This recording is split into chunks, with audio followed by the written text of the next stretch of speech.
Okay. Okay, I see it actually. Yay, we finally did it. You did it. So do you want to introduce everything since it's your channel we're on? Okay, so this is Shamanic Arawak Priestess here, and this is a kind of like I was supposed to go live on Raw Spirit's channel, and she was kind enough to let me do it for mine because I stink at technology. So she had to walk me through, and my daughter just left the house. She had to like help me with it. So, but this is Shamanic Arawak Priestess with a very good friend of mine, Raw Spirit. Hi. And she wanted to interview me, so that's what we're doing. But unfortunately, I couldn't do it on her channel because I didn't understand how to do Google Hangouts. So, okay, so I have on my phone, okay. I have the live chat, and I'm really bad at talking and looking at live chat. So I hope I don't miss when people start popping on because I see a couple people have popped on. Okay, how would you know if people are popping on? I don't know how to do that. I will tell you, and I will kind of keep an eye on the comments too. Okay, yay. Yeah, so I found your channel like, I don't know how long it's been, like 6 months ago. Yeah, it's been almost a year. It's been a while. Yeah. I think we just started interacting in the comments. Yeah, my friend. Oh, I know how I found your channel, Miss Raw Spirit. Oh, you did? Yes, I found your channel through another wonderful person that I'm gonna give a shout out to, if you don't mind. Yeah. She Who Walks Between the Worlds. Yes. I have watched one of her tags about her path, and she talked about that she has Native in her. And I found that very touching, and I'll let you guys watch her video and see more about that. And then she did a video because somebody did like a meme video, and she did a video about cultural appropriation, stuff like that. And I saw you commenting, and I said, "Oh, I'm interested in watching your video because you did a video in your car." You have a good memory. Yes, no, I will always remember because when you were starting to talk about how you had a tie to candomblé in Brazil and stuff like that, that was very fascinating to me. I was like, oh, that's a very interesting perspective. So she understands where I'm coming from when I do videos, and I found that fascinating because it's kind of hard to find a lot of people that have a lot of common things on my path. And then I watched your video and you watched mine, and that's how we connected. I remember. And for me, it's hard. Well, I don't speak Portuguese, but my mother does because she grew up in Rio. So it's hard for me to find authentic information about my experiences in Brazil and my interest in Brazilian spirituality because first of all, I don't speak Portuguese, and a lot of the resources I was looking at were for, Western practitioners of paganism, neo-paganism, Wicca, that kind of thing. So it was only a matter of time before I started to try to look for people who could give me a different perspective, a more authentic, if you will, perspective on these cultural traditions that I was exposed to as a child. My mother actually took me when I went to Rio when I was 13 to a macumba ceremony. So I had, at that very informative age, I had exposure to that kind of practice, and my mother, it was the same thing. So my main reason for wanting to talk with you is to get my audience to learn a little bit more about these practices from somebody who has way more knowledge than I ever could possibly imagine to have, because they're traditions that really affected me as a child and led me to this path, were part of my inspiration. So I would love you to give us a little bit of background on. Before I start anything, I want to say, just by your comment alone, and I'm making a disclaimer to anybody who's watching this, what Erica's talking about is culture appreciation. Someone who grew up outside of a culture was brought in, kind of adopted into, if you will. By them bringing you into the ritual, that's our way of saying, even though we may not have the same blood, welcome. And that's appreciating. You're going into somebody's culture, you're watching, you're observing, you wanting to read from the actual people. Is very touching for me, and I'm gonna try not to get emotional because you actually want the firsthand thing. And that's why I always talk about in my channel, that's appreciating a culture. Someone outside of a culture can be called to something. And there's nothing wrong with going to the people of the culture. If that's your calling, they will teach you. The spirits will give you a teacher. Right. I want to first commend you for that. Thank you. Trying to do it in a respectful way. Because I think people kind of confuse the two. Like, oh, if you look a certain way, you just can't be here. That's not true. Like I was telling you before we went live, my mambo, my teacher, she has initiated people that are European into it because that was their calling. And they're very powerful Wugans and Mambos. And they learn the mysteries. They go actually to Haiti And another thing about the books, it's very hard to, and I did a video recently about that, to find books that are actually written from an insider's perspective. A lot of people make up stuff. Right. And a lot of misinformation continues to get passed on and stuff like that. So I agree with that as well.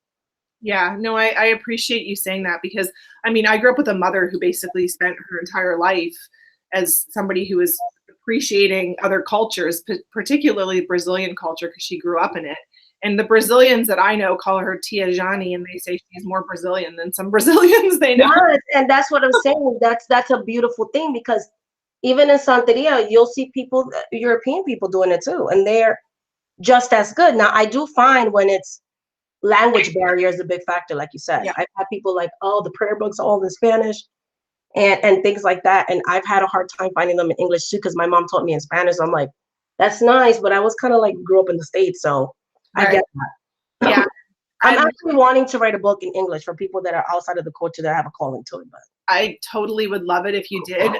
You know, I'm lucky that anything I can't translate, I can send to my mom and she'll translate it for me. But not everybody has that. So I get that. I feel like because of the language barrier, a lot of these traditions are getting lost.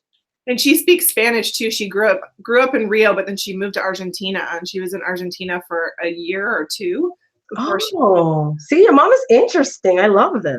Yeah, she did. She actually told me this. She wrote a blog about this friend of hers who is part of the leftist resistance, the social resistance in Argentina in the 70s, who actually got assassinated. So she's I know it's a horrible story, but she's full of fascinating stories like that. So I think that's why you grew up the way you are. You're a very inclusive person, and you're very open-minded, and it's hard to find that. Thank you. So I think that's good to raise kids like that. I try to do the same thing, because my children are mixed children. Like my ex-husband is European. Right. So my kids are, they're mixed. So I always try to like make them embrace all their cultures, not just like, I look like this and you have to be this way, Yeah, my family's definitely like that. My uncle married a Guyanese woman, so my cousins are half Guyanese, and then my brother married a Korean. Oh, that's nice. Okay, so look at you. Yeah. So when I had my gathering in Toronto this weekend, we went to a Korean restaurant, and we had this very blended family, which I'm really proud of. I think that's beautiful. I wish more people had blended families. It is. It's really beautiful. It's wonderful. So yeah, that is my frame of context. And I would like that to be part of my spiritual practice, because to me, my spiritual practice is about who I am. Yes. So, and I feel that you can do that. You can still work with the goddess and goddesses. And if African spirits call to you, can do that. I just feel like you should be separate. Like they should have their separate altars. Yes. And separate rituals. Like, okay, so I quote a lot of different African traditional religions. Mm-hmm. Just to give you a quick background, because I think that's what you're asking. So I grew up in Espiritismo. I don't know if you've ever heard of Espiritismo. No, I don't think so. I made a video a long time ago when I first started my channel, but basically it's Spanish or Caribbean spiritualism. And Alec Kardec is one of the prayer books that we use a lot. I don't know if you've ever heard of him. He's French. And spiritists don't believe in hell. And we believe in reincarnation. And that when we go into the afterlife, we ascend into higher ascension. So we may come back as somebody else and things like that. But let's say you did not the greatest of things sometimes. You might be in a holding place and come back to somebody as a spirit guide. So if I pass away, I come to you as a spirit guide. And I help you in your spirituality with your clients or just in your life in general. And by doing that, I can elevate, whether it's to ascend as a higher spirit being or come back as an incarnate person.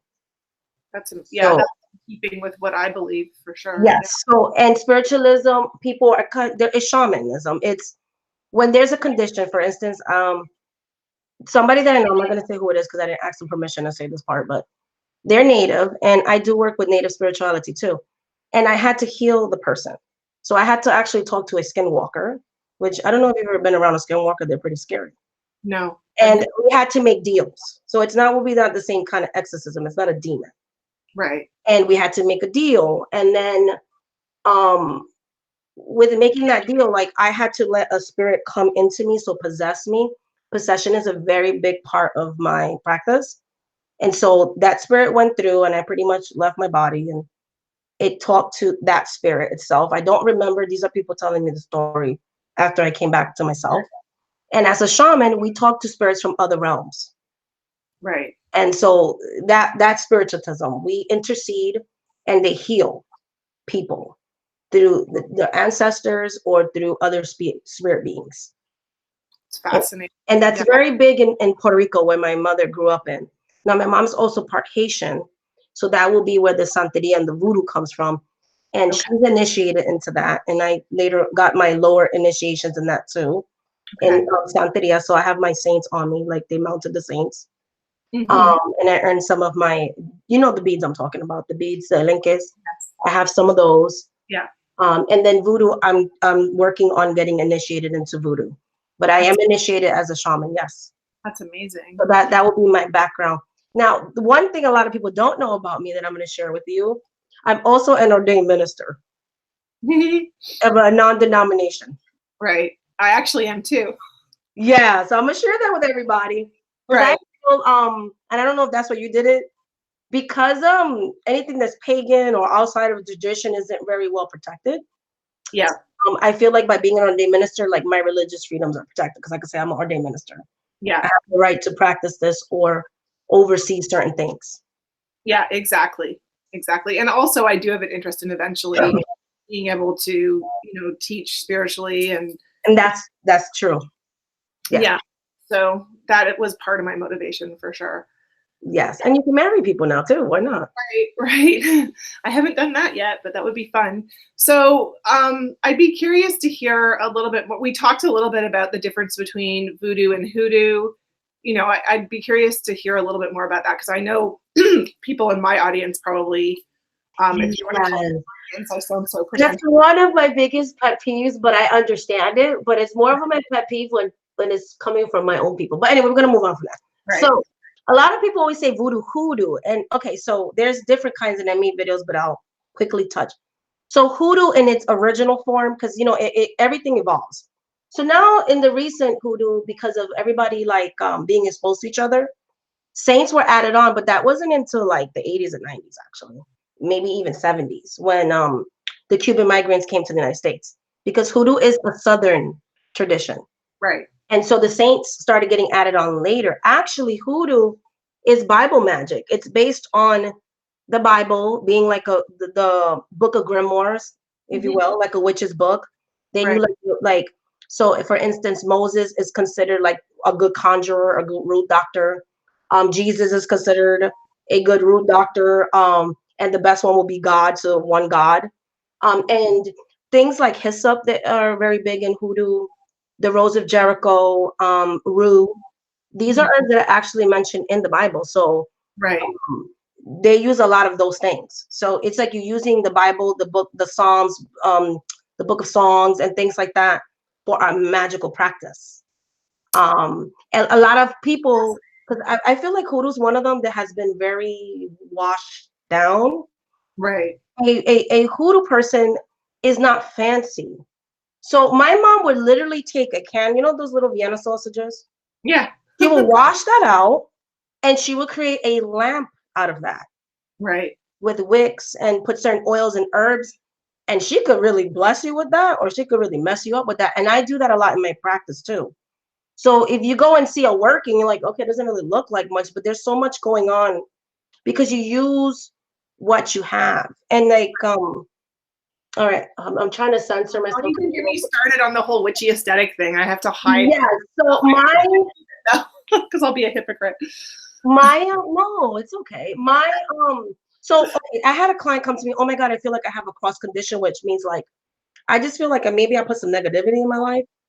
I give them a bath with coffee. Coffee. Yeah. And she's like, coffee? I was like, yes. In my culture, coffee is considered clarity. To speak clairvoyantly, to talk to the spirits. A lot of spirits, that's their offering. Like for instance, I talk a lot about La Madama. Coffee is one of her main offerings. To a spiritita when we do gatherings, because we do like church stuff too, like gatherings and things when we're exercising people. When you have the psychic mediums, they go into like a table and they'll prophesy to you like that. I grew up with using no tools. Like the spirits will tell you about people's life, and people get freaked out. Like, how do they know that that's freaky? So they'll be like, hey, you have this condition. Da, da, da. So coffee is something that they give it afterwards. So coffee is very sacred. So is tobacco. Right. So yes. So hoodoo has a lot of spiritualism too, because they work with the Lamadama too, and they work a lot with those spirits. Now they're working with the saints as of recent, like I said, as we got exposed to different cultures. But it's pretty much Bible magic and working with the prophets, and things like that. Like there's some people that actually serve, like Harriet Tubman as a root doctor, because it said that she was used to practice hoodoo. Okay. But it's not really like Christian witchery either, though. I don't really like that term. Right. And hoodoo. Hoodoo is just hoodoo. But hoodoo originated in Africa. It did. Yes, before slavery. And then they just kind of synchronized it with different things because of the Middle Passage. And now voodoo, there's two different kinds of voodoo. So there's Louisiana voodoo, right? Which is mostly with mixed people, because a lot of people in New Orleans are mixed, a lot of Creoles and things like that. So there's a lot of Native American Indian folk magic in it, incorporated with African magic, incorporated with European magic. That's really fascinating. The church. And so they have laws that Haitians don't. Oh, okay. Yeah, so it's two different things. And in New Orleans, you do not have to be initiated to practice Louisiana. Oh. You don't have, it's more like you don't have to be initiated to practice hoodoo either. I was going to ask you that. Now in Haiti, when it comes to Haitian voodoo, that's a practice that's actually native just to Haiti. Whereas Louisiana voodoo is like Southern. Right. So once we start putting the saints in it, that's more of a voodoo hoodoo, which is more Louisiana. And then Haitian voodoo is just Loas. There's no Orishas in it at all. Okay. Orishas and Loas are two different entities. Loas are actually ancestral spirits. You can go to places like Haiti. I'm going to give you an example. I think people have heard like Baron Sandy. He's like a Gere. You can actually go to Haiti and do rituals in his actual tombstone. A lot of Loas were actually real physical people. Right. So you can become a Loa. I can become a Loa. You know what I mean? Right. Like saints. Yes, ma'am. Yes, exactly. Yeah. Spiritual beings. And all these practices, they believe in one God. And neither male nor female. The God has no gender. I agree with that. Yeah. Creator, because, and I've always believed that. And I had a hard time. I used to be Pentecostal. And I used to be a street preacher. Okay. Yeah, I have that background too. Oh, really? Yeah. I think that's when I evolved to like voodoo and stuff. Possessions don't freak me out, because if anybody has like a Baptist or a Pentecostal background, people get the Holy Spirit, people talk in tongues. That's like, I've been doing that since I was 9 years old. Right. Wow.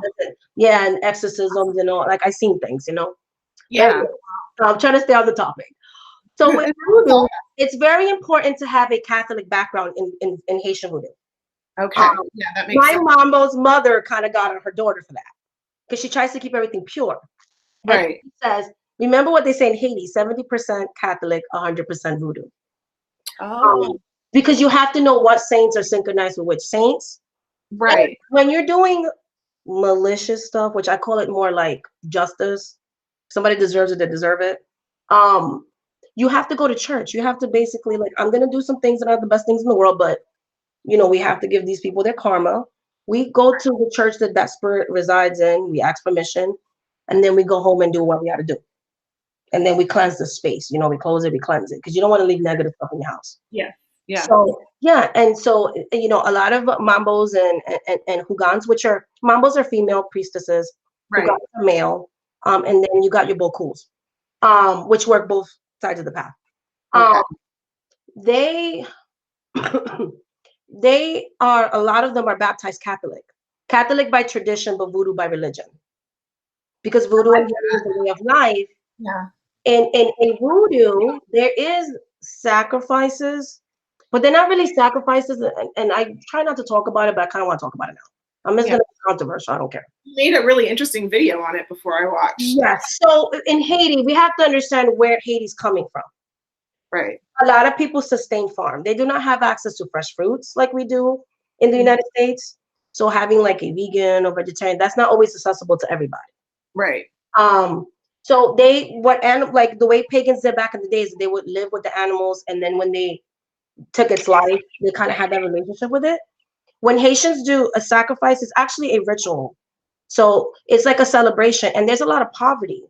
So what they do is they try to humanely do what they have to do. They pray over it.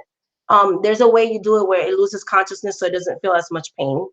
And you Mm-hmm. ask God, like, I'm giving this to you. You cook the food for the spirits, and you feed the community the food. Okay. And I noticed they always show like people eating raw animals and all this nonsensical stuff. There's good and bad in everything, but I made a channel because I was sad of seeing that image, because that's not how I grew up. We Yeah. always ate. So it's no different than a Muslim or someone who practices Judaism. When Right. they do that and they make kosher food or halal food and they cook it with the community, Right. that meal may be the only meal that community ate at all. Right. So it's in the United States, a lot of people don't do that here Right. because it's not needed to be done here. If that makes sense. It makes complete sense. Like I've gone twice to a ritual like that, and it was a life and death thing. People were really sick and things like that, and we had to do that. But in this, I've been in it since I was a little girl. I've only seen that twice. Yeah. And I'm gonna be 40 years old. I feel like they make it seem like every day we're slaughtering stuff. Right. Erica is the saddest thing that I see. I know. And actually, the ceremony I saw, the Macumba ceremony, they did sacrifice a chicken. And I was young, and I don't remember feeling that it was this, violent, horrible thing. I felt that it was this very sacred part of the. And my mom had what all our ancestors did back in the days. Pagans did it. We all did it. Exactly. I mean, gosh, the Celts, the Druids. The Christians used to do it too. They sacrifice people. Yeah, we did things, and so and then Santeria has to do with the Orishas. As I know Candomblé, I don't talk a lot about Candomblé because I don't know a lot. Right. And Santeria would be more like Santo Domingo, Puerto Rico, parts of Haiti, and that has to do with the Orishas. Some Orishas were people too, like Shango was a person; he was an actual king, and they made him into an Orisha because he committed suicide. And then you have like Yemaya was never human. Right. She was always a spirit mother. Right. So and she left Africa, Nigeria, to come with us when we were in the African diaspora in the Caribbean and the United States. So she's like the mother of all children. Yeah, she's very sacred. Yeah, I was going to ask you. So, as somebody who about my background and who I am, I'm feeling some connection and call from Iemaja, and I was hesitant to talk about it online because and it's kind of sad. But why, Erica? Because I feel like this. If you're respectful of the culture, right, if she really is calling you, then so are you her child too, like I'm her child. Right. And yes, it does. And it really makes me, I'm going to get emotional. It makes me feel really good to hear that, because I think a lot of people that I've talked to, like me, feel very hesitant out of the desire to be respectful, and they don't want to do something that would offend somebody. But it's sad because then they miss out on something that's a genuine calling. Like they're not hearing spirit call them, or they're resisting it. So I kind of decided that I didn't want to resist it anymore, but then I felt hesitant to talk about, my journey. And it would make me sad to not be able to be not completely open, because there's some stuff that's private, but more like yourself, authentic about, my process and my journey, my spiritual journey when I'm talking to people. Because part of the reason I started my channel was the same as you, to, take on the responsibility of representing a community and making sure that people understand what we're all about. Exactly. And, get rid of some of the common misunderstandings and, biased statements that people make about these paths. So for somebody who's kind of at the beginning of this part of my journey, I would love, any advice that you would have for people like me. So my only thing, and I just plead, is just don't call her a goddess. Yeah. And there's a deck. I'm not going to blast with the person. I don't like to be mean like that. Yeah. But she made Yemaya into a European woman. And that's why I had a problem with colored reads deck too. Just keep them in the culture they're in. So recognize, okay, Yemaya is the Black Madonna. She's a Black mother. Yes. And so let me find out. So remember I said she's Nigerian. Yes. Let me find out, like, if I feel called to her. I'm going to look up like Nigerian music. I might try to learn a couple of phrases or something. Mm-hmm. I'm going to find out what foods in that country they like. It's like if you have a friend from another country and you're welcoming in to your home, like a foreign exchange student or something. Mm-hmm. I would myself try to learn a little bit about their culture and serve them. And I'm going to give you an example of why. This is something I've never confessed to, and I'm going to confess to you. There was a time I did before I came back into my roots. I kind of did exploring. I think we all do that when I first left the church. Right. And I studied Wicca. Oh. And I didn't tell anybody that, 'cause like, oh, that's European. I have so many, and it served this purpose for what I needed, and I needed something very healing. And then like it's not that you outgrow it, but then you get called to do something else. Sure. So I used to work with Gaia and the Green Man. Okay. Wow. And I don't tell that to anybody because they're like, well, excuse me, that's not your culture. Right. But what I did was I tried to learn as much about her because she's a Greek goddess. Right. What foods they like in Greece, music from there and things like that. And we had a working relationship. I used to also work with the goddess Bridget too. Oh, okay. Wow. And the Morrigan. And then, and the Morrigan too, which I think you work with her too. I'm not sure. My practice has shifted recently. I was working with Freya and Diana and Lilith, but Lilith. I knew there was Lilith. Yeah, but very recently, they passed the torch on. Yes, and that's what happened to me. And then Alicia's, and then the lore started coming in stronger. Right. And so then you shift, But I feel like I needed to do that at that time. It's interesting that you said the Morgan, because I had Danu. This statue behind me is actually of Danu. And apparently there's debate about whether or not she's somehow connected, like she and the Morgan could be the same. Oh, okay. Because I don't know too much about goddesses. I knew like a couple. Yeah. So and Freya new for me.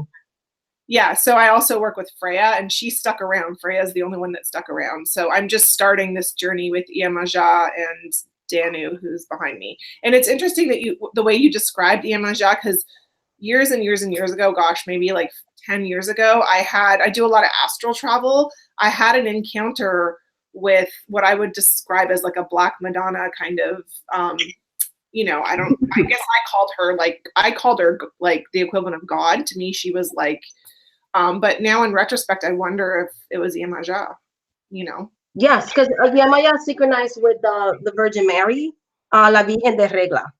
So the Virgin of Rule, because of the town she came in.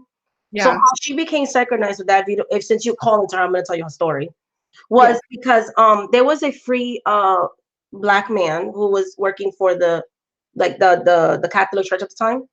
Okay. I think he was like a bishop in his own right, if I'm not mistaken, because he was a freedman, like a mixed. Right. And he had a dream of the Black Madonna. Okay. And to make a statue, so he made her out of wood, so she was brown, and they put her in like the slave quarters, and they noticed that instead of the master praying to her so much, the slaves would pray to her. Okay. And by touching her image, they would be healed and able to endure the hardships they were going through. Right. And so the slaves knew that was actually Iyamaja that came to them. Right. And used that Catholic gentleman to let them be able to honor and worship her without getting killed for it. So she's synchronized, and then they named her La Virgen de Regla because that's the town in Cuba that virgin image was originally created. Because a lot of these spiritualities use folk saints. They're not necessarily recognized by the Catholic Church, but they're saints to us. Right. So you'll have like La Virgen de Caridad and that kind of stuff. Yeah. So my friend Raquel, the Barefoot Tourist, made a comment on the video, and she was talking about, she thinks what you do in the privacy of your own home in terms of your spirituality, but when you try to profit off of it, like if I all of a sudden tried to make myself this expert on Iyamaja and started trying to make money off of it, that would be cultural misappropriation. Yeah, I agree with her. Yeah, me too. I agree with her. It's my biggest issue has been when okay. So the only thing too with like remember we were talking about, as long as you do your research, like she was saying, what you do in the privacy of your home. And that's why I said in the video, I don't care what people do in their own home. Right. When I made that video, the reason why I was motivated to make that video, if you want me to share, there was a lady, and I try to kindly tell her, you're giving out the wrong information, because I could tell she wasn't initiated in it. She has a big YouTube channel. I'm not going to say who she is. Yeah. And she takes like what I charge for a spell, she charges like 10 times more. Mm-hmm. And she was giving out the bad information. And I said, you know, very private to her, I don't think you're initiated, because everybody knows that's initiated. Before you can talk to the Orishas, you have to go through an intercessor, which in Santeria would be a legua. In Voodoo will be Papa Legua. They're separate spirits. You have to have somebody to open up to communicate with the dead. So like with Yemaya, for instance, you will have Yemaya on your altar. You will have an Elegua with her, because Elegua is going to open up so you could directly talk to Mother. Okay. Yeah, because Elegua speaks all languages, Erica, so that in our culture, Elegua understands you speaking to him in English. Okay. Whereas maybe she doesn't, because she has her language. He will be like the translator for you. Okay, that's interesting. So he walks between this life and the afterlife. And so they have like conduits in our culture. So she didn't even know that. Like, she was just saying all this weird stuff. And she was like, I can do whatever I want. And I was like, no, because hoodoo and voodoo are the same. She's like, I don't care. And then she like confessing it. I just do this for money. Like, I don't even believe in it. And that hurt. Because I'm like, I spend my whole life doing this, and you're literally taking money, and you know you're doing it on purpose. I have an issue with that, because I feel like in our culture, like if you're going to call yourself a shaman, these are titles that people earn. And so there's a monetary investment that I had to make when I got initiated into Santeria. I had to get a teacher for a year and a day. Right. I had to give up my whole life and travel to different places and do a lot of things that I can't really share, but I had to do this whole stuff in order for me to even do what I do. Because before we can divine for others in our culture or use these spirits have to know who we are. And that's another thing I think that people are confusing. To pray to a spirit, you don't have to be initiated. They will listen to anybody's prayer as long as it's done respectfully. The importance of initiation is, one, if you go outside the culture, or if you want to do work for other people, because then we're taking on a lot of responsibility. When you read somebody, when you do a spell for somebody, for a client, that's a big responsibility. And if you do wrong by that person, the spirits that I serve will punish you for that. That's not right. So that would be why you would need initiation, but doesn't mean everybody has to be initiated. Right. To throw that out there. So if I'm a tarot reader, but I don't bring that aspect of my practice into just reading for other people, that's fine, because you can still pray to her. You're not going around saying like, I'm an initiated Santera or priestess or whatever. That's when I would have a problem. Yeah. So like, I pay me to talk to her and do that. That's different. Yeah. I'm gonna tell you another thing. Hindu spirits came to me about 2 years ago. I'm not Hindu by any means. Right. Talk to somebody who practices Hinduism, and I serve them for a certain reason. But I never use those spirits with clients. Why? Because I am not initiated into that. So I don't feel like I have the right to profit from that culture. But I still serve them in my home, and I have their altar set up a way that somebody from that culture taught me to set it up. I'm appreciating a culture. Right. I'm not profiting off anything from India at all. That I know of anyways, you know? And, I think anybody who works with chakras is, if they make money off of it, then, I'm going to be honest, I stopped doing that too. Yeah. Yeah. I don't use anything related to chakra. Yeah. I agree, ma'am. Yeah. So just let me look at the comments again. But no, the practice that people have in their own life, I'm not into that, because then I feel like while there is a cultural appropriation and misappropriation, we also have to be careful we're not coming off as like mean. Right. Yeah. Or prejudiced, or like, Yeah. I think it's all like respect, in my opinion. Yeah, I think intention is everything. And I mean, that's what we say when we, cast and do magic, or when we're like, you recognize that they come from an African tribe. I'm cool with that. Yeah. Yeah. Like, we're like, oh, they didn't come from Wicca or something. Then not because I have a problem with Wicca, but that's not a Wiccan spirit. Like, you know what I mean? Right. And even those of us who are, we have Irish, English descent, we're still living here, and we weren't born in Ireland, and we didn't spend a lot of, even if that's our ancestry, so the same on some level. Yep. We need to be respectful of the culture that we're not hugely familiar with, even if it's our birthright to, I do the same thing with Native culture, because I did not grow up in a reservation. Right. I have blood and I have certain practices, but again, I try to be respectful of that, because I'm not in a reservation. Yeah, I mean, I Whereas did. my daughter's boyfriend, he's actually a Navajo from a reservation. You see? Yeah. And I don't even ask him about his magic. I feel like that's private. If he shares, he shares. If he doesn't, he doesn't. Right. Yeah, I actually did the DNA test, and I have like a very small amount of native. You were telling me that, and you had a vision quest with it too. You told me.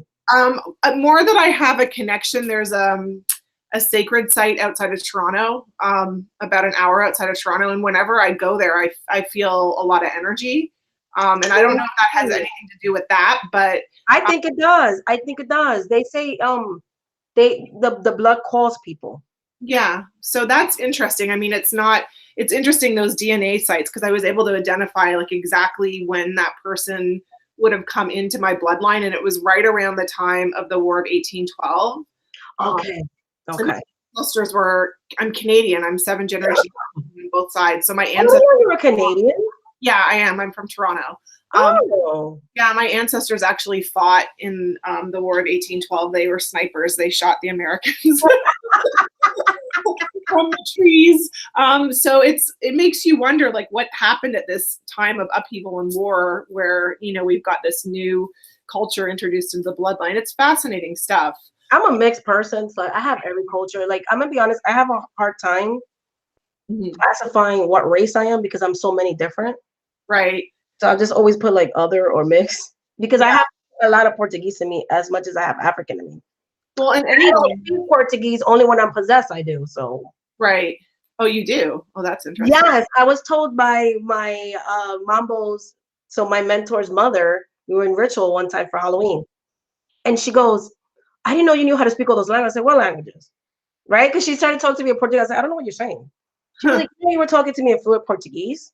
You were talking to me in African languages, because she has a doctorate in languages. Wow. And she was translating for the community, and I just speak Spanish and English. Right. And when I'm possessed by like Loas, I speak pure like French Creole. Wow. I barely could speak French Creole, to be honest. Wow. Yeah, that's really that kind of boggles the mind. Like how okay. Yeah. So I have a lot of Portuguese in me too, but I would love to learn the language actually. Yeah, it's a beautiful language. I mean, my mom, is fluent in Spanish and Portuguese. So my friend was writing about learning about ancestral traditions, but feeling difficult as a white person because of white guilt and not wanting to. Okay, that's another thing I was gonna say. I feel like what your ancestors did was what your ancestors did, no? Right. And so again, I guess I'm talking from a different perspective. Right. I fell in love with my second marriage with a white, blonde, blue-eyed German man. Right. And we had these discussions too. I have mixed children. Okay. And he will always be apologizing to me. I'm like, but you didn't do that. Because Germany has this history too. Yes. And I said, but you didn't do that to me. My problem is not that. My problem is what people do now. You know what I mean? The racism that happens now. Like if you were like that now, how can you control if your ancestor owned a slave back in the days? You can't. Does that make sense? Yeah. And so I think that's where the spirits are coming sometimes to people outside the culture. I think there's like a healing that's going on. So basically, let's say if I was European and I have a spirit from like, let's say a hoodoo spirit, like the Madama coming to me or something. Because the Madama kind of chooses who she wants to serve her. Right. Maybe she's coming to you because she wants you to heal maybe that pain that you have, knowing that maybe you have African-American friends or something like that. And you're like, I feel bad because like X person in my family owned that person or somebody in the family or something like that. Maybe she's coming into your life to heal that in you. I love that. That is so beautiful. Does that make sense? Makes complete sense to me. And you can tell her that too. Like I would say to her, maybe by you going through your ancestry, you can find a way to heal that. Because you cannot be held accountable for somebody did before you. And I know a lot of people like me, white people, who feel horrible about what's going on now and what happened before, and are very well intended and want nothing more than to help make the world a better place and to be respectful and appreciate different cultures. And if they're a spiritual person and they feel sometimes a connection that they can explain because they have a connection to another culture, or even when they can't, like I've met people who have felt connected to deity from cultures they have no obvious connection to. It makes me really sad. And I think that's kind of one of the themes of this conversation, that it makes me sad that people feel because of that guilt or because of that concern that they would they would miss out on an opportunity to deepen their spiritual practice. That's why I was so afraid to say, like, to you. I just said that today. Like, I felt like I was doing a confession. I worked with European deities too. Like, it's wonderful. I mean, because ultimately, I believe it's all interconnected, you know? Yeah. So, it feels to me that, you know, somebody like me who's on that kind of path would benefit from, you know, working with a teacher who's more familiar with. Oh, that's funny you're saying that, because I've been drawn by spirit to do classes, but I don't know. I was like, maybe I shouldn't. Well, I was going to ask you about that, and I still fully intend on getting a reading from you at some point. I've had some changes happen with my career stuff, but as soon as I'm able, I plan on doing that. But I think it would be wonderful if you did do that, because I know a lot of people like me, like I've said before many times, that probably would really want that. Yes, and that's why I did those videos. That's why when I first made my channel, I know you didn't find my channel when I first made it. I made an Orisha series, and I noticed a lot of people that look more like you were very excited because they're like, oh, somebody's actually sharing with us. Thank you so much. We understand it now. And believe it or not, some people added it to their practice, and they like asked me questions, and we had exchanges. Now, I got a lot of backlash from some of my own people, but more love than backlash. Right. We also have to understand another thing. I made a channel for another reason, and I'm going to say that. Okay. I also made, because in the Caribbean, people from the African diaspora were more able to keep their culture intact. But being that a lot of the United States, it was Protestant. Yes. There's a lot of African American people. I have a love for my African American people. And I made a channel because I wanted them to reconnect with the Orishas or the Loas if that was their calling. Yes. Because I recognize that some of them don't know where they come from. Yes. And so that's why I did that series. The spirits are like, we want our children back. And that's why I made videos on the Madama, and it touched me because this image in the United States is very derogatory. And I remember somebody came into my house and they were like, oh, that's ugly. And I said, why? Because I grew up honoring her. She's the mother. Yeah. Oh, but in the United States, that's ugly. And I'm like, why is she ugly? That's a mammy. She's not a mammy. She's the madam. She's the one that taught us our herb magic, and she was the healer and the shaman. Right. There's black shaman too, you know?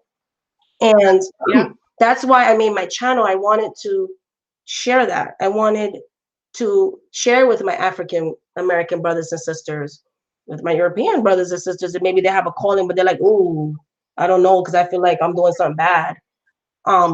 Sorry, somebody. Okay, sorry, somebody's just walking in. It's okay. It's fascinating to me. And I mean, it's heartbreaking to me when people don't know where they come from. I remember, because that's it. They have a way different experience. And I always tell people, of Caribbean people, we have to have love, because it's hard to grow up not knowing what tribe. They're coming back into the spirituality. We should embrace that. I did my undergraduate degree in history, and I was fascinated with slavery, the history of slavery. I am too, and my daughter's like, Mom. My parents, being who they were, took me to like Mandela rallies when I was young, and I was really like a little social justice warrior my whole life. So I studied slavery when I got into college, and I remember making friends with a man who was from Nova Scotia, a Black man from Nova Scotia, and he said, I don't know anything about how my people got to Nova Scotia. And I said, here, read this paper I wrote on exodus of slaves during the Civil War who were promised, if they fought for the Americans, for the British land and everything, and they basically ripped them off and lied. And a bunch of them were in Nova Scotia. They didn't get what they were promised. They got freedom, but they didn't get the land and the cattle and stuff. So a bunch of them, there was a mass exodus, and they went back to Africa. But his family was one of the few, obviously, that stayed in Nova Scotia. And he was like, he burst into tears the next day and told me he read it. He was so grateful. So I think it's so important for us to know where we come from. Can you imagine? Nova Scotia is very white, like Scottish kind of culture. To stand out there and be different and not know, but know your family's been there for generations, it'd be really. But not know why. Why am I here? Like, who are my people? Right. And so then what is my stuff, Yeah, and some of them were then a part of with the Acadians that ended up. Some of them chose to go to New Orleans and Louisiana. Yes. So it was really wonderful to be able to have some of that research I did help somebody in a really, clear way that I saw the result of that. So I think it's hugely important, and YouTube's a really important platform. If we can tolerate some voices on here that we don't enjoy, it's Yeah, it's it's worth true. it. It's true. It's worth it. Well, so we've been on for about, I don't know how long we've been on, about an hour or something. Has it been that long? I don't even know how you would time that. We can talk for a few minutes, but I would love to have another conversation. Oh yes, we should. We should. I mean, we can also, if we want to talk a little bit about that Colette Baron Reed thing, we can, but Yes, we can talk about whatever you want. I'm an open book. I told you I would be an open book. So well, and I did that video on light washing and I got some backlash on that video where people said to me they felt that as a white woman it was my job to talk about cultural misappropriation.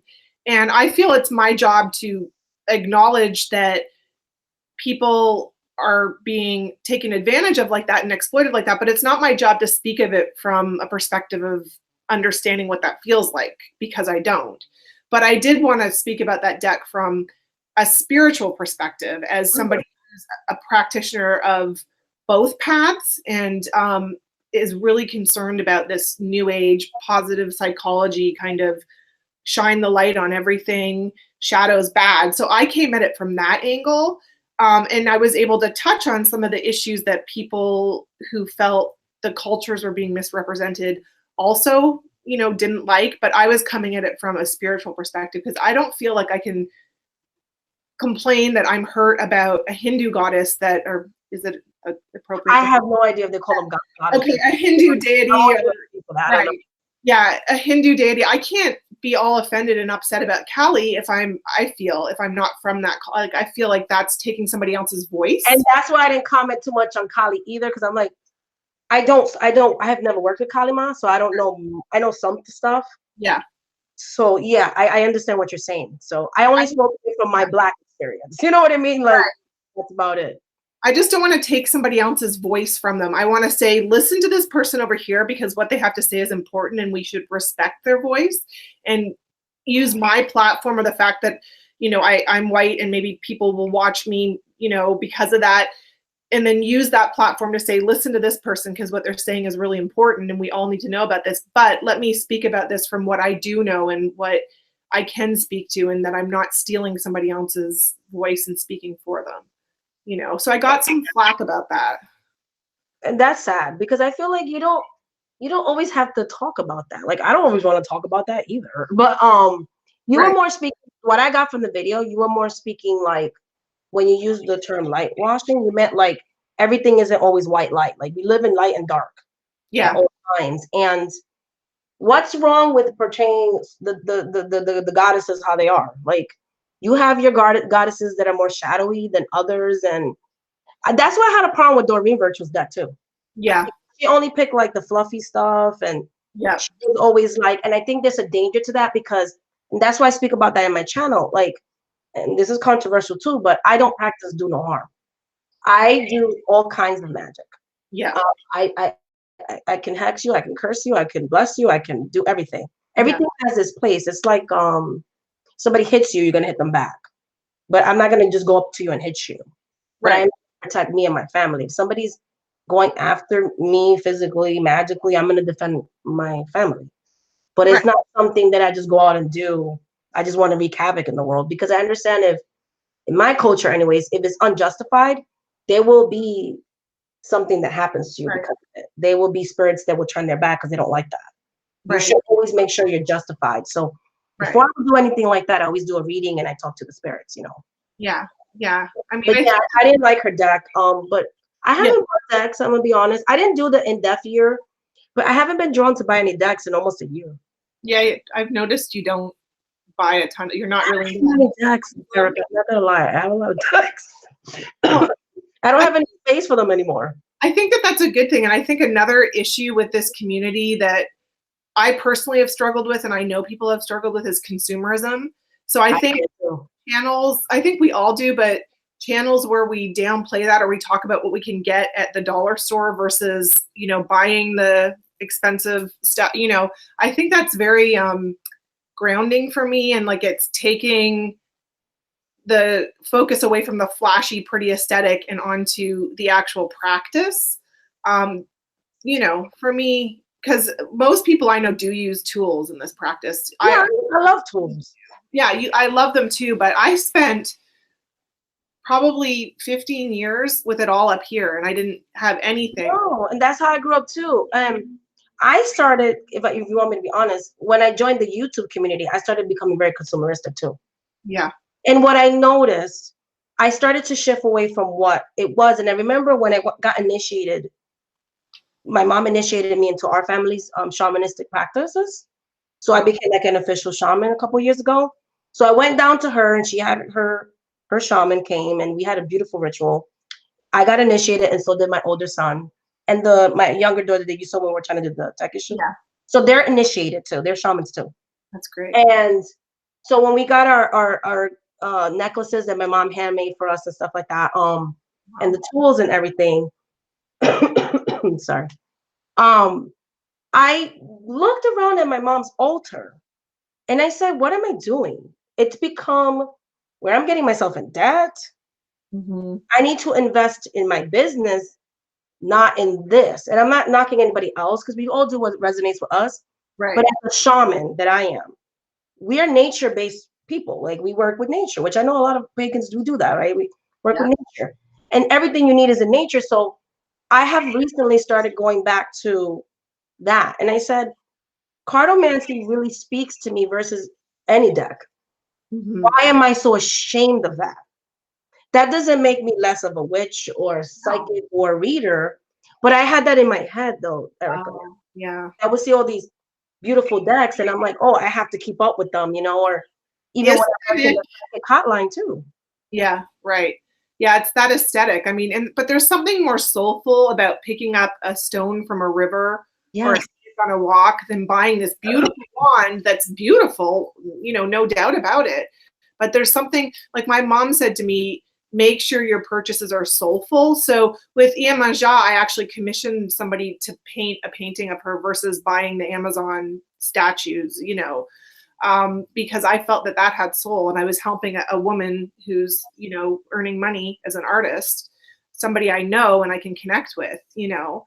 To me, it's bringing the soul back into it, and stuff there is some stuff that we do need to get from places like that, or we choose to get, but it's, again, to me, this practice is about balance. So it's about finding the balance between not having like, I try to make my own stuff when I can too, but I can't always do that. So, you know, that's an important topic too. I did recently a ritual, because I oversee rituals for people. So I did a ritual. We were doing like a community work. Mm-hmm. And she was so upset because there was no black candles. Oh, we can't do it now. Why can't we do it now? Oh, there's, you know, and I was surprised by this person because she was like an elder, you know? Right. And I said, hon, you know what my mom used? She used a white candle. You can do a lot of stuff with white candles, good or not good, or red, or so I just went and took out whatever she had, and she called me back, and she's like, oh my God, everything that we wanted to manifested so fast. Like, it was an intense healing, and the spirits opened up roads for me. Like, I'm doing really well and everything. And we literally use, like I said, my mom, and that's how I learned, would take a can of beans, wash it out. You can make a homemade oil candle with that. Right. Yeah. And it was just as good as these fancy $25 candles, $10 candles. So that's what I saw in Brazil. I mean, I saw a lot of that kind of stuff in Brazil. I'm going to be honest, my practice is more like that, to be honest. It's why I don't show the spirit room, because it's not fancy. Right. And the spirits don't want me to, but they're going to be like, okay. Right. So. I guess I wish that I think I'm going to try to set more of an example for Western European practitioners to try to do more of that. And there are some people out there with channels that are doing stuff where they're finding, like Alvine, she shows a lot of stuff that she finds out in nature. So I think more of that definitely is needed in our community, just to encourage people, to make them feel like they can do this themselves. They don't need to go into debt. They don't need to have the next great deck. to practice. Practice is I about. worry about the trees, Erica, to be honest. I know that feels like so boring, but I'm like, what No. about the trees we're killing? Like, I feel bad now. Me too. And if you're connected with that energy, you know, I think the environmental piece of it is an issue too, but also barrier to access for people who don't have all this money, extra income to be spending on this stuff. I'm lucky that I got into a situation where I could buy stuff, but I'm actually capping. And I think I tried to do the depth here and I struggled with it, but it creates more of an awareness for me. And I think I need to actually cap what I'm bringing in and start to consciously try to bring things out of. Yeah, Maya coming into your life is going to help you a lot with that. She's very good with that.